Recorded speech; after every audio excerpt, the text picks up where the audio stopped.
We're debating India's path tonight, and I could wrap my argument in one sentence borrowed from the White House. Go to New Delhi and see it for yourself. But I've been given more time than that, so I will tell you what I see. Earlier this week, I was on my way to the Delhi airport. There was a lot of traffic. At one point, the car stopped. On the roadside, I saw two vendors. One was selling fruit, the other was selling coconut water. What caught my attention was not what they were selling, but how they were selling it. Both had a QR code prominently displayed. And every single customer walked up to them, scanned this QR code, and paid for their purchase, every single one of them. To me, this is a picture of today's India. It shows three developments, three of the many developments I shall list out tonight. Number one is financial inclusion. Both the vendors had a bank account linked to their mobile phone. Number two is internet or mobile penetration, what we call digital India. It was 15% 9 years back. It's 48% today. And number three is the airport traffic. It just keeps swelling, even though we are at the receiving end. We see what it shows. From 67 million 9 years back to almost double now. To me, these things signify the path that India is on. The previous speakers have defined the motion well, but in case the evening drinks have kicked in, let me repeat. This House believes Modi's India is on the right path. And how do you determine if the path is right or wrong? You look at numbers, data, surveys, reports. I shall refer to all of these as I make my arguments. But I also want to dwell on something that's more personal, more important, I think, yet unquantifiable. I'm talking about the experience of living in today's India. I have lived in many Indias. The wary India where exciting policies and positions were abandoned. The self-doubting India, where decisions were taken based on global opinion. And today a more confident India where the world comes for leadership and inspiration. You cannot put a premium on that. Indians are more prosperous at home and hence more confident abroad. Let me also tell you what I saw at the airport here in London, at the immigration counter. I saw Indians proudly flaunting their passport, none of the fidgeting or self-doubt of the last century. And if I may add, the immigration officer almost looked impressed. She was either a fan of India or just worried that she was holding up one of Rishi Sunak's relatives. We are proud of what we share with the world. Bollywood, masala chai, yoga, cricket. India today is a soft power giant. At the same time, India is not a timid democracy that tolerates terrorism or betrayals. When Pakistani terrorists attacked Kashmir's Pulwama, India carried out surgical strikes on Balakot. Today's India is not a pushover country. It's a world power denied. Today, invasions and colonialism are part of our history, not our identity. We are shaped by years of subjugation, not defined by them. We are excited about our global responsibilities, not wary of them. This change in confidence comes from growth at home. Which brings me to the numbers. I'll start with India's welfare state system and how it has fared in the past decade. 110 million new gas connections, 470 million bank accounts, 220 million insurance beneficiaries. And to be fair, the welfare concept is not new to India. It's been there for a while. What's new is the approach. It's not just about putting more money in the pocket, it's about empowering people. And the result, once again, the evidence shows in the numbers. India's per capita income has gone from 86,000 rupees in 2014 to 172,000 rupees now. It has doubled. And a big reason for that is the falling inflation, from more than 8% 9 years back to less than 6% today. And this, ladies and gentlemen, is in the middle of a global cost of living crisis. Foreign direct investment is at its highest level. Foreign trade is at its highest level. The growth mantra is connectivity. And I don't have to tell the British that. First thing you did in your colonies was build roads and railways. Our growth story has been about two Indias. The urban India, the bustling urban India, and a sluggish rural India. Today, we are trying to connect the two. We are building more than 38 kilometers of highway every day, which is 50% more than what it was 7 years ago. The number of airports has doubled since 2014. The total capacity at seaports has doubled. This connectivity is what is driving India forward. You mentioned GST. Our constitution calls India a union of all states, which is a great tribute to our diversity. But it also meant 28 different state economies, different taxes, different trade practices. This government tried to unify it to create a single Indian market. It took time, but the result is this today. Tax collection is at its highest ever.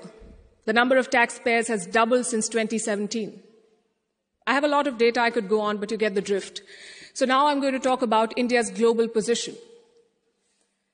Because your path is also about your role in the world. Are you a troublemaker or a consensus builder?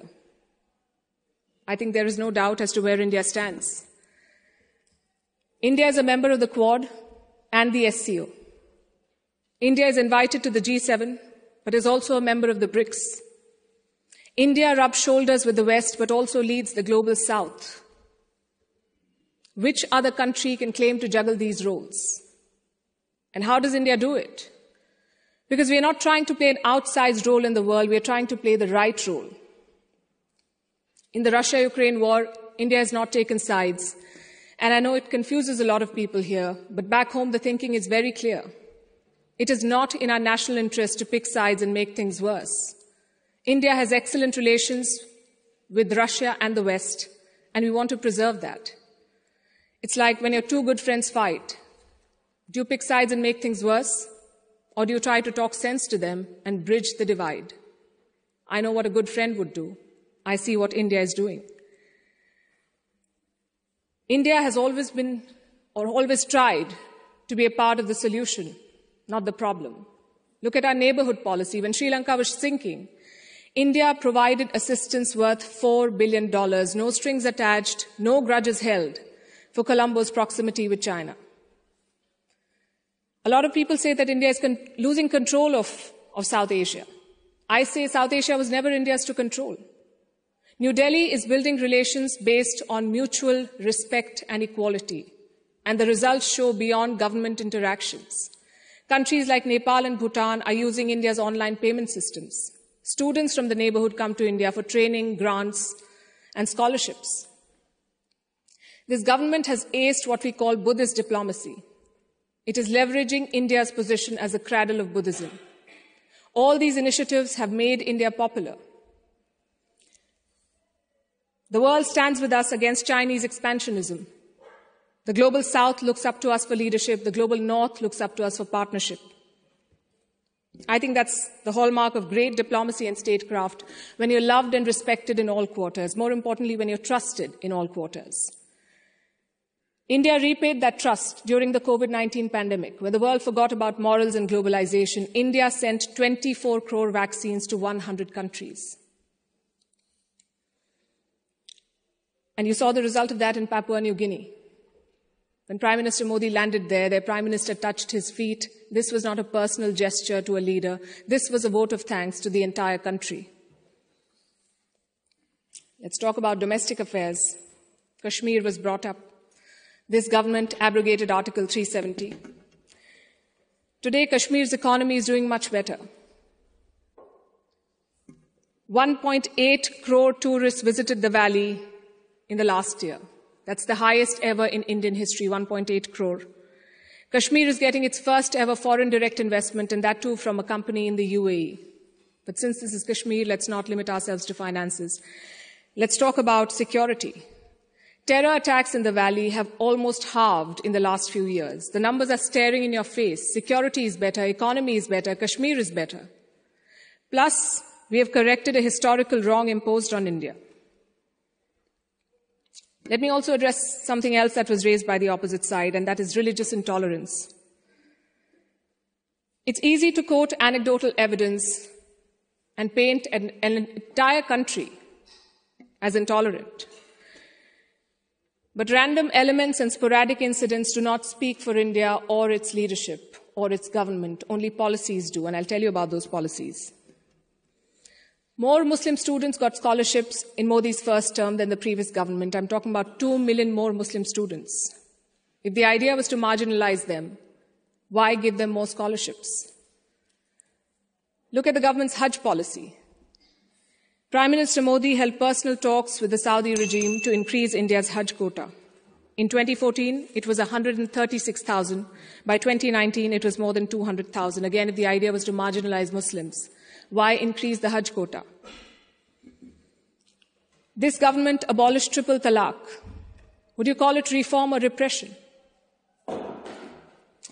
Let me also tell you what a Pew study found in 2021. It runs counter to every argument that will be made here tonight. It found that 89% of all Muslims and Christians in India say they're free to practice their religion.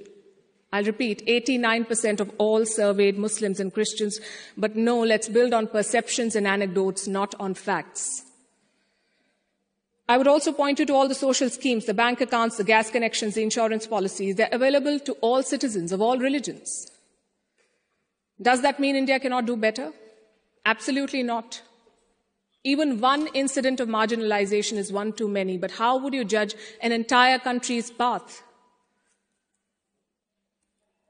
In fact, it struck me when I was invited for this event, why would Oxford University be interested in debating the path of Modi's India? Because India has defied Western predictions. It's the world's largest democracy, charting its own course. India today has shed the burden of trying to comply with Western constructs. No amount of lecturing or virtue signaling is shaking India's confidence, and that is what unsettles critics. There are hit-and-run experts with no accountability who make pronouncements based on their political leanings to create an anti-India narrative. GDP growth won't touch 5%. There was corruption in the Rafale deal. The government was snooping in opposition parties using Pegasus. All of these make for juicy headlines. And they make it look like everything is wrong in India. But when a Supreme Court investigation finds no wrongdoing, when India's growth crosses 7%, who is questioning these experts? When an 85% Hindu-majority Karnataka votes out the BJP, is the West then lauding India's secular credentials? You see, to judge a country's path, you have to be able to separate agenda-driven narrative from facts. In conclusion, let me say this. For any country in the world, there is always a wrong path. Enough dictators and autocrats have shown us, but there is no single right path. Britain has its own right path. India has its own right path. As long as democracy is respected, as long as the Constitution is respected, I would say to each their own. It is wrong to judge one country on the parameters of another. And that has been the beauty of India since 2014. We've uplifted 140 million people out of poverty. We did so while conducting free and fair elections, dozens of them. We did so while protesting, debating, and dissenting. And finally, I think the hallmark of a right direction is also public approval. Do the people think you're on the right path? The people of India answered that question in 2019. Thank you.